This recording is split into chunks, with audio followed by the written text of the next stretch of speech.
These classified files landed on my desk last night before I boarded the train.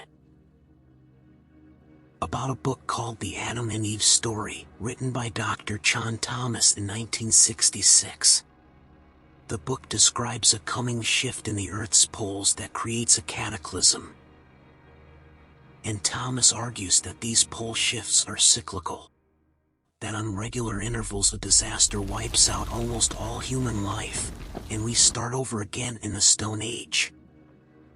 He claims that we are actually the sixth advanced civilization to evolve on Earth. And there may have been even more civilizations that have been here, but the further back you go the harder it is to know for sure, because some of these civilizations occupied continents that no longer exist. The CIA deemed the book so dangerous that they had to hide it from the public for 60 years and continue to hide most of it. They only released 57 pages of the original 284-page manuscript, and those pages have been redacted.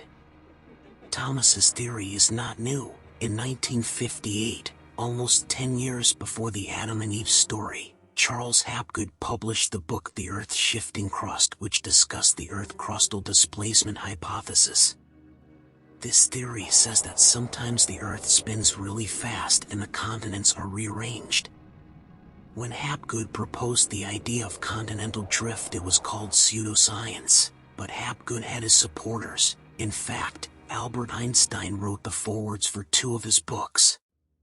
Now, of course, we know that Hapgood was right. The continents do move, they drift apart and collide together over and over again, and have done so for almost 4 billion years.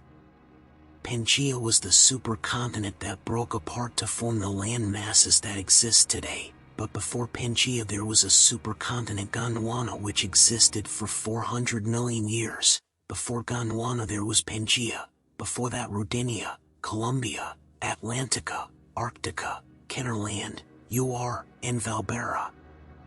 These were all supercontinents that eventually broke apart and reformed. Thomas in his book describes in detail what this pole shift would be like, and fusing into a thundering roar the earthquake starts, only it's not like any earthquake in history. The wind attacks, shredding everything in supersonic bombardment. The mountain of Pacific seawater follows the wind eastward, burying Los Angeles and San Francisco as if they were but grains of sand. Across the continent, the 1,000-mile-per-hour wind wreaks unholy dungeons everywhere mercilessly.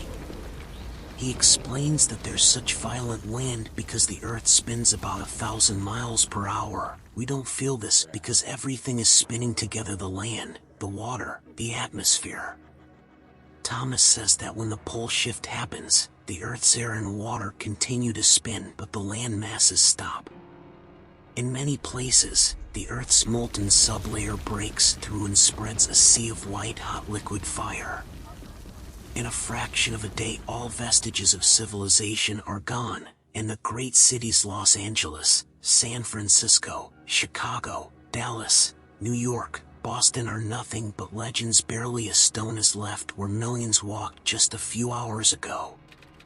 It's important to note that the theories in the book are controversial, and it is not clear whether they are accurate or not.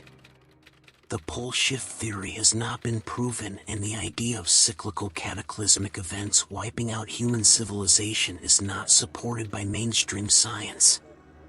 Thank you for watching.